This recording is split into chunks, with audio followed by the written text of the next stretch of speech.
ప్రతిక్షణం సమాజం కోసం మీ మిత్ర న్యూస్. వెల్కమ్ టు మిత్ర న్యూస్.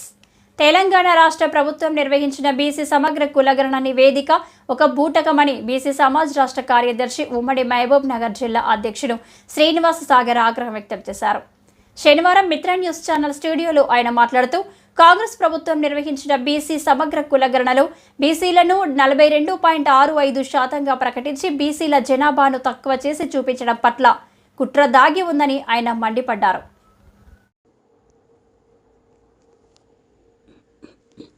సాధారణంగా జనాభా పెరగడమే కానీ తగ్గడం అనేది ఉండదని, కానీ కేసీఆర్ ప్రభుత్వం చేసిన సర్వేలో 57% ఉన్న బీసీ జనాభా కాంగ్రెస్ పార్టీ చేసిన సమగ్ర కుల గణనలో ఎందుకు 7% తగ్గిందని ఆయన ప్రశ్నించారు.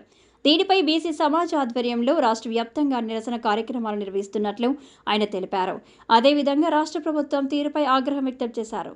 ఇది బీసీల కులగణన కాకుండా అగ్రవర్ణాల కులగణనగా కనిపిస్తుందని, ఎందుకన అంటే బీసీల ఎస్సీల జనాభాను తగ్గించి అగ్రవర్ణాల జనాభాను పెంచి చూపడమే ఎందుకు తార్కాణంగా కనిపిస్తుంది అని ఆయన తెలిపారు. ఈడబ్ల్యూఎస్ పేరుతో అప్పనంగా 10% అనుభవిస్తున్న అగ్రవర్ణాలు అది ఎక్కడ ఇబ్బంది పడి ఈడబ్ల్యూ కోటాకు దూరమవుతామని భావనలు అగ్రవర్ణాల జనాభా శాతాన్ని పెంచి చూపించడం చాలా పెద్ద తప్పని ఆయన పేర్కొన్నారు. కాంగ్రెస్ పార్టీ కామారెడ్డి క్రియేషన్స్లో 42% అమలు చేస్తామని ప్రకటించి ఆ రోజు బీసీల సపోర్టుతో అధికారంలోకి రావడం జరిగిందని ఆయన గుర్తు చేశారు. బీసీలపై తప్పుడు నివేదిక తయారు చేస్తే రాబో స్థానిక సంస్థల ఎన్నికల్లో బీసీల సత్తా ఏమిటో చూపిస్తామని ఆయన తెలిపారు. తెలంగాణ రాష్ట్రంలో స్థానిక సంస్థలు దగ్గర పడుతున్న నేపథ్యంలో బీసీ కులగణనపై రాష్ట్ర వ్యాప్తంగా నిరసనలు వెల్లువెత్తుతున్నాయి. అసలు ఎందుకు ఈ బీసీ గణన ఏంది? అసలు గతంలో టీఆర్ఎస్ ప్రభుత్వం చేసిన బీసీ గణనకు ప్రస్తుతం కాంగ్రెస్ పార్టీ నిర్వహించిన బీసీ సమగ్ర కులగణనకు తేడా ఏంది?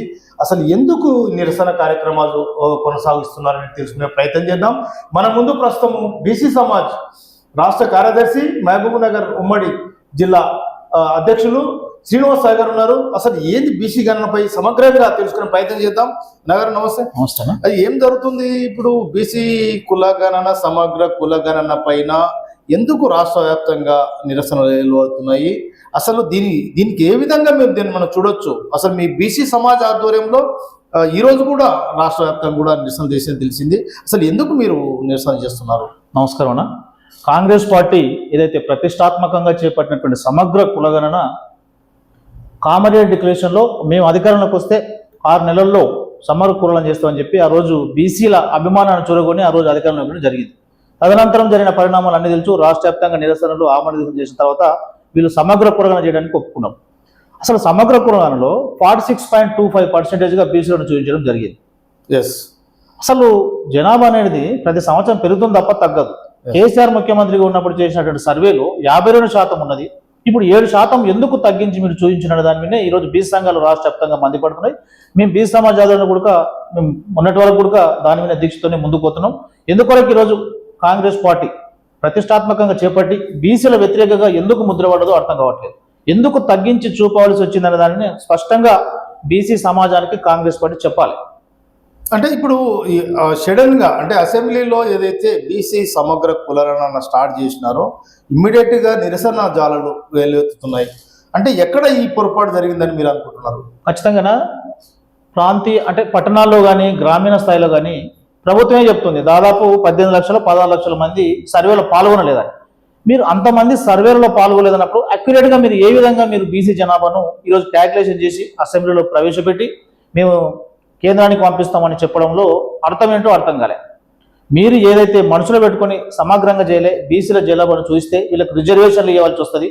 విద్యాపరంగా కానీ రేపు ఆర్థిక పరంగా కానీ రేపు రాజకీయ పరంగా కానీ వీళ్ళకు రిజర్వేషన్ ఫలాలు ఎక్కువ అందించవలసి వస్తుందని ఒక ఏకైక లక్ష్యంతో ఈరోజు కాంగ్రెస్ పార్టీ బీసీలను మోసం చేయడానికే ఇది ఒక సాకుగా చూపించి 46.25%గా ఈరోజు చిత్రీకరించడం జరిగింది. మేమేమంటాం అంటే సమాజంలో ఎక్కడైనా సరే మన జనాభా పెరగడమే చూసినా కానీ తగ్గడం అనేది లేదు. కాబట్టి దీనిని మేము పూర్తి స్థాయిలో ఆ సమగ్ర కులగణన రీసర్వే చేయాలని బీసీ సమాజం డిమాండ్ చేస్తుంది. ఒకవేళ ఏదైతే ప్రభుత్వం ఈరోజు సమగ్ర కులగణన ప్రకారంగా జనాభా ప్రాతిపద మీద ఎన్నికలకు పోతే దాని మీద మీ బీసీ సమాజ్ స్టాండ్ ఏ విధంగా ఉండబోతుంది? మేము ఒకటే చెప్తున్నా, కాంగ్రెస్ పార్టీ అయితే మోసం చేసి అధికారంలోకి వచ్చిందో మళ్ళీ ఏదైతే ఈ రిపోర్ట్ను బేస్ చేసుకొని వాళ్ళు ముందరుగానే వెళ్తే ఖచ్చితంగా బీసీ సమాజం నుంచి తీవ్ర వ్యతిరేకతను కూడగట్టుకోవాల్సి వస్తుంది. బీసీలు ఎంత అభిమానంతో ఆ రోజు అధికారంలోకి తీసుకురావడం జరిగిందో అదే వ్యతిరేకతతో ఈరోజు ప్రభుత్వాన్ని గద్దె దించేందుకు ఖచ్చితంగా మేము స్టాండ్ తీసుకున్నాం. గ్రామ స్థాయిలో మేము ఆ బీసీ రిపోర్ట్ని తీసుకొని జనాలకు చూయించి ఖచ్చితంగా బీసీలకు జరిగిన అన్యాయంపై మేము గ్రామాన పోరాటం చేయడానికి సిద్ధంగా ఉన్నాం. అదిగాక రేవంత్ రెడ్డి గారి సొంత జిల్లా ఉమ్మడి మహబూబ్నగర్ జిల్లా నుంచి మేము ఆ ప్రణాళికను సిద్ధం చేస్తాం. ఖచ్చితంగా బీసీలకు జరిగిన అన్యాయం మీద మాత్రం పోరాటం చేస్తాం. వాళ్ళ ప్రభుత్వాన్ని గద్దె దించేంత వరకు కూడా మా ప్రయత్నం చేస్తూనే ఉంటాం. ఇప్పుడు ఎక్కడ ఇది పొరపాటు జరుగుతుందని మీరు భావిస్తున్నారు? ఈ జనాభా ఏదైతే సమగ్ర కులగణన సర్వేలో ఎక్కడ పొరపాటు జరిగిందని మీరు గమనిస్తున్నారు? అన్న, మన పక్క రాష్ట్రం బీహార్లో సమగ్ర కులగలను దాదాపు వాళ్ళు 2 విడతలుగా 10 నెలలు కష్టపడి సమగ్ర రూపాన్ని సమగ్రంగా కులగణన చేసి రిపోర్టు ప్రభుత్వానికి నివేదించడం జరిగింది. మీరు తూతు మంత్రంగా 50 రోజుల్లో సర్వేను హడావుడిగా చేసి ఎలక్షన్ల టైం అయిపోయిందని అదైపోయిందని కేంద్రం నుంచి నిధులు ఆగిపోతాయని వివిధ రకాల పేరుతో మీరు దాదాపు 50 రోజులు ముగించారు. అదే బీహార్లో అక్కడ ముఖ్యమంత్రి దాదాపు సమగ్ర కులగణన స్టార్ట్ చేస్తే 26 సార్లు సమీక్షా సమావేశాలు నిర్వహించి అసలు ఏ విధంగా జరుగుతుందన్న దాని మీద ఆయన స్టడీ చేసి ఆ రోజు రిపోర్ట్ చేయడం జరిగింది. మన తెలంగాణ రాష్ట్రంలో రేవంత్ రెడ్డి ముఖ్యమంత్రి ఒక్కరోజు కూడా సమీక్ష సమావేశం నిర్వహించిన పాపన పోలేదు. దాంట్లోనే అర్థమవుతుంది కాంగ్రెస్ పార్టీ బీసీల పట్ల ఎంత వ్యతిరేకంగా ఉందనేది అర్థమవుతుంది. మీరు ఇంకొకటి, మీరు రిపోర్ట్లో కూడా దాదాపు 70 పైన క్వశ్చన్లు వేసి ఆర్థికపరమైన సంబంధమైన విషయాలు అడిగేసరికి చాలా మంది సర్వేకు దూరంగా ఉన్నారు. మీరు క్లియర్గా వివిధ రాష్ట్రాలు చేసిన దాన్ని బేస్ చేసుకొని కనుక మీరు క్వశ్చన్లు తక్కువ తయారు చేసి సమగ్రంగా కానీ రిపోర్టు కానీ తీసుకుంటే మీకు అక్యురేట్గా సమాధానం ప్రభుత్వానికి దొరికేది. కానీ మీరు బీసీలను అవకాశాలు వస్తే వీళ్ళని ఎక్కువ చూపెడితే వీళ్ళకు రాజకీయ ఫలాలు అందించాలని అక్కస్తో మీరు ఖచ్చితంగా బీసీ జనాభా తక్కువ చూపించే ప్రయత్నం చేశారు. కాబట్టి అక్కడనే జరిగిన పొరపాటు. ప్రభుత్వం ఏదైతే బీసీలకు వ్యతిరేకంగా ఉందో అందుకే తక్కువ చూపించడం జరిగింది. మేము దాని మీదనే గట్టిగా మేము పోరాడుతాం. ఇప్పుడు రాష్ట్ర వ్యాప్తంగా మరొక హాట్ టాపిక్ ఎమ్మెల్సీ తీర్మార్ మల్లన్నకు షోకాజ్ నోటీసులు అనే సబ్జెక్ట్ వస్తుంది. దాన్ని మీరు ఏ విధంగా చూస్తున్నారు? మీ బీసీ సమాజం ఏ విధంగా చూస్తుంది? ఒకటేనా, అతను కాంగ్రెస్ పార్టీ ఎమ్మెల్సీ. ఎస్, ఆ రోజు తీర్మార్ మల్లన్న గారు మొదటి నుంచి చెప్తున్నది ఒకటే, మా దేశ నేత రాహుల్ గాంధీ గారు ఖచ్చితంగా దేశవ్యాప్తంగా కులగణన జరగాలనే ఒక స్టాండ్తో ఆయన దేశవ్యాప్తంగా తిరుగుతూ చెప్తున్నారు. మీరు చేసింది ఏంటి? అతను మీకు రాహుల్ గాంధీ గారికి ఇచ్చిన సాంకేతం ఏందో అర్థం కాలేదు. అతను ఏమన్నాడు, తెలంగాణలో జరిగిన కులగణన భారతదేశానికి ఆదర్శంగా నిలవాలని. ఎక్కడ ఆదర్శంగా నిలుస్తుంది? మేము అందుకే రాహుల్ గాంధీ గారు కూడా రిక్వెస్ట్ చేస్తున్నాం, మీరు సమగ్ర కులగణన ఏ విధంగా జరిగిందో ఒకసారి రాష్ట్ర ప్రభుత్వానికి గైడ్ చేయండి. ఎందుకంటే ఈ తెలంగాణ రాష్ట్రంలో బీసీల వ్యతిరేకంగా ముద్ర పడితే, ఎందుకంటే దేశవ్యాప్తంగా ఉన్న బీసీ జనాభా 55-60% ఉన్నాం కాబట్టి మీకు దేశవ్యాప్తంగా వ్యతిరేకత స్టార్ట్ అవుతుంది. తీర్మానాలను మొదటి నుంచి కూడా చెప్తున్నది ఏంటంటే సమగ్ర కులగణన చేయలే, బీసీలను స్కాన్ చేయలే, వాళ్ళు ఎంతమంది ఉన్నారో తెలియాలి అనే విషయం మీద స్టాండ్ చేస్తూ అతను బీసీ భావజాలని బలంగా వినిపించిన నాయకుల్లో తీర్మార్ మల్లన్న గారు ఒక రాష్ట్రం. అతను నివేదించినందుకు ఈ తప్పుడు తలకల ఉందని చెప్పి ఆ సర్వే రిపోర్ట్ను చించడం మూలంగా ఈరోజు షోకాజ్ నోటీసులు జారీ చేయడం జరిగింది. మేము ఏమంటామంటే, ఎవరు ప్రశ్నిస్తే వాళ్ళకు షోకాజ్ నోటీసులు ఇస్తారా? మీరు చేసిన సర్వేనే సరైనది కాదు, సరైనది కాదని నిలదీస్తే మీరు మాపై చర్యలు, షోకాజ్ నోటీసులు, సస్పెండ్లు మేము ఖచ్చితంగా రాష్ట్ర ప్రభుత్వానికి ఒకటి హెచ్చరిక చేస్తున్నాం. ఇటువంటి ప్రయత్నాలు గాను చేస్తే రేపు గ్రామాన జిల్లా వ్యాప్తంగా నిరసన కార్యక్రమాలు చేపడతాం. భవిష్యత్తులో తగిన బుద్ధి చెప్పేందుకు మేము సిద్ధంగా ఉన్నాం. ఇప్పుడు తీర్మార్ మల్లన్నపై ఇప్పుడు షోకాజ్ నోటీసులు ఇచ్చినారు. భవిష్యత్తులో మరిన్ని చర్యలు కోరుకుంటే మీ బీసీ సమాజ్ ఏ విధంగా వ్యవహరించబోతుంది? ఖచ్చితంగా మద్దతుగా ఉంటాం. ఎందుకంటే ప్రశ్నించే గొంతు నొక్కితే మాత్రం ఇంకో గొంతు బయటకు వస్తుంది. మేము ఒకటే చెప్తున్నాం, రాష్ట్ర వ్యాప్తంగా బీసీలకు జరిగిన అన్యాయం మీద ఉమ్మడి జిల్లా వ్యాప్తంగా నేను రాష్ట్ర కార్యదర్శి హోదాలో తెలంగాణ వ్యాప్తంగా బీసీలకు జరిగిన అన్యాయం మీద కులగణన రిపోర్ట్లో ఏ విధంగా తక్కువ చేసి దాదాపు 21 లక్షల మందిని తక్కువ చేసి చూపించిన బీసీలకు పక్షాన మేము ఖచ్చితంగా రేపు పోరాడతాం. రేపు బహిరంగ దాంట్లో ఉంటాం. రేపు జరిగే లోకల్ బాడీస్లో దాని ప్రభావం ఏ విధంగా ఉంటుందో ఖచ్చితంగా బీసీ సమాజం చూపిస్తుంది. దానికి తగ్గట్లుగా మూల్యం చెల్లించుకోవాల్సి వస్తుంది కాంగ్రెస్ పార్టీ. చివరిగా రాష్ట్ర ప్రభుత్వానికి మీ బీసీ సమాజ్ తరఫున ఏం డిమాండ్ చేయబోతున్నారు?